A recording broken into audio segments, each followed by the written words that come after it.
Lees-Galloway. Thank you very much, Mr. Speaker. I'm very pleased to support this legislation, sir, because I always support Labor policy. This is a good bill that implements Labor policy that has been around for a very, very long time. Other speakers have referred to the fact that the bulk of this legislation comes directly out of Labor's public health bill, that of course the National Party vehemently opposed. I believe it got reported back from the Select Committee, sadly on the 26th of June, I think it was 26th of June 2008, right before the 2008 election, and of course the National Party couldn't help but play politics with a piece of legislation that was designed to improve the health and well-being of New Zealanders. And of course, what term did they use? Well, it was nanny state, nanny state, nanny state, nanny state. And what I found really interesting was reading through the minority report that the National Party wrote on the public health bill that would have implemented all of the, probably written by Chris Bishop. He's having a good old grin. I don't know whether he was in a National MP's office at the time, but it certainly looks like it was written by a communications person, not by a member of Parliament sitting on the Health Select Committee.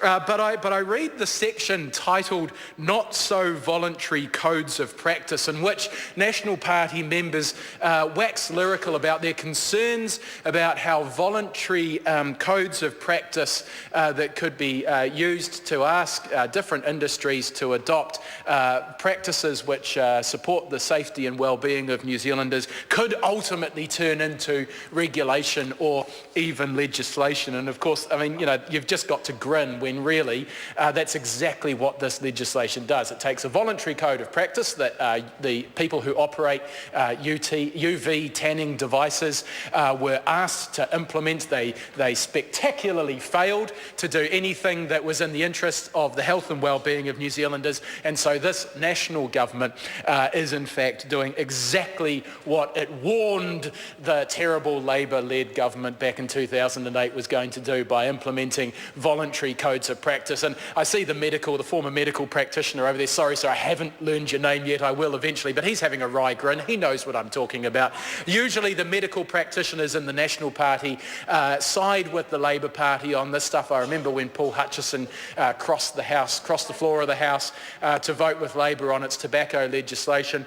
The medical practitioners in the National Party always get this stuff. And it must be painful being in the National Caucus, having to deal with the silly political rhetoric that they engage themselves with when it comes to health legislation. So we could have been doing this, we could have got this in place 7 long years ago, but thankfully, because of the Ebola crisis in West Africa, the National Party sees fit to pass this legislation at this point in time. I have to say, sir, it's a little bit disappointing that the National Party has chosen really to sort of use the Ebola outbreak as the catalyst for introducing this legislation. The bill itself says that they made the decision to pursue these regulations back in October last year, but it seems that they sort of waited until there's an appropriate moment in the media to say that they're doing something to protect the health and well-being of New Zealanders. Well, so I attended a briefing that the Minister of Health organised for opposition health spokespeople with ministry officials to talk about what the response is to the Ebola outbreak. And one of the things that they were at pains to get us to understand was that the last thing they wanted to do is for people's vigilance to suddenly improve during the outbreak and then fall away again if and when the outbreak is finally over, because actually there are real risks to New Zealand of people carrying communicable diseases into the country from overseas every single day. And in fact, even today, we are more at risk from malaria than we are from Ebola, because malaria is much more communicable, much more infectious, and actually people coming in, the chair of the Select Committee is looking perplexed and bemused. I encourage the chair of the Select Committee to talk to the health officials about this. He said, that people coming into the country with a heightened temperature from West Africa are actually more likely to be carrying malaria than they are Ebola. But of course there's a range of other diseases as well that could be brought into the country by people from elsewhere. And so these provisions actually are necessary all of the time and have been necessary for the entire last 7 years since the National Party made politics out of the provisions of the Public Health Bill, sir. And so it's really good that they're finally charging ahead with this now, but we could have done it much sooner. Speaking of much sooner, the World Health Organisation recognised the tanning beds as a significant carcinogenic threat back in 2009 and recommended that governments should implement legislation to do exactly what this bill does, to ban the use of tanning beds for people under the age of 18. And with their usual haste and enthusiasm, a mere 5 years later, we see this government finally implementing the recommendations of the World Health Organisation on UV tanning beds. This is the problem with the National Party. They are slow to act. They're slow to act. They usually let the Labour governments take the progressive stance to actually do things. They jump up and down and squeal at the time, and they tell everybody how their rights are going to be taken away from them. And then when they do get into government, of course, they don't repeal any of it. They just carry on with business as usual. But there's always left to this side of the House to make the positive change that actually improves the health and well-being of New Zealanders. And the sky is always going to fall when Nationals are in opposition, and then when they get into government, of course, they repeal absolutely none of it. So it's no surprise that it took them a mere 5 years. In fact, we should be really quite impressed that it took them just 5 years from when the World Health Organisation first recommended legislating against the use of UV tanning beds for under 18s, that the national government finally gets to the point where it legislates for them.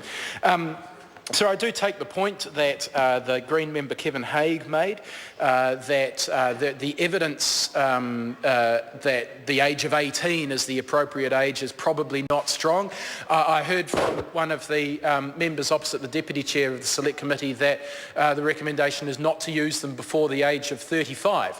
But yeah, there's always a balancing act with these things. I think most of the evidence tells us that the use of alcohol before the age of 25 probably isn't that good for the development of the young developing human brain, yet we have made the purchase age for alcohol 18, sir. Thank you, sir. And I think that, again, I actually applaud the government for achieving what is probably an appropriate balancing act with finding that age, and 18 is of course the age of eligibility for a range of things that we deny to young people, and it just seems appropriate that that would be the age at which you become able to use a tanning bed if you feel so inclined, despite the fact that the evidence against doing so is getting stronger and stronger every day. So it is important to be able to improve the tracing of people who have or may have an infectious disease or may have been exposed to one. Certainly the measures that are in place for tracing people who are identified as being at a risk of carrying Ebola or any other infectious disease from overseas that are already in place are quite sound. And I think New Zealanders should feel satisfied that their government and the Ministry of Health is taking appropriate action to ensure that the community at large is kept safe and that the risks are managed. And in fact, the current legislation really does allow for that, and I'm pleased that in this country we haven't really seen too much fear-mongering around the risk associated with Ebola and other communicable diseases, because that risk is very real every single day. Just because we've got an issue which is getting a lot of media attention doesn't mean actually that our vigilance should go up. We should remain vigilant at all times, sir. So this is good legislation. It implements what has been long-held Labour policy. We look forward to the discussions at the Select Committee and a robust and constructive debate around some of the finer points, and we commend this bill to the House.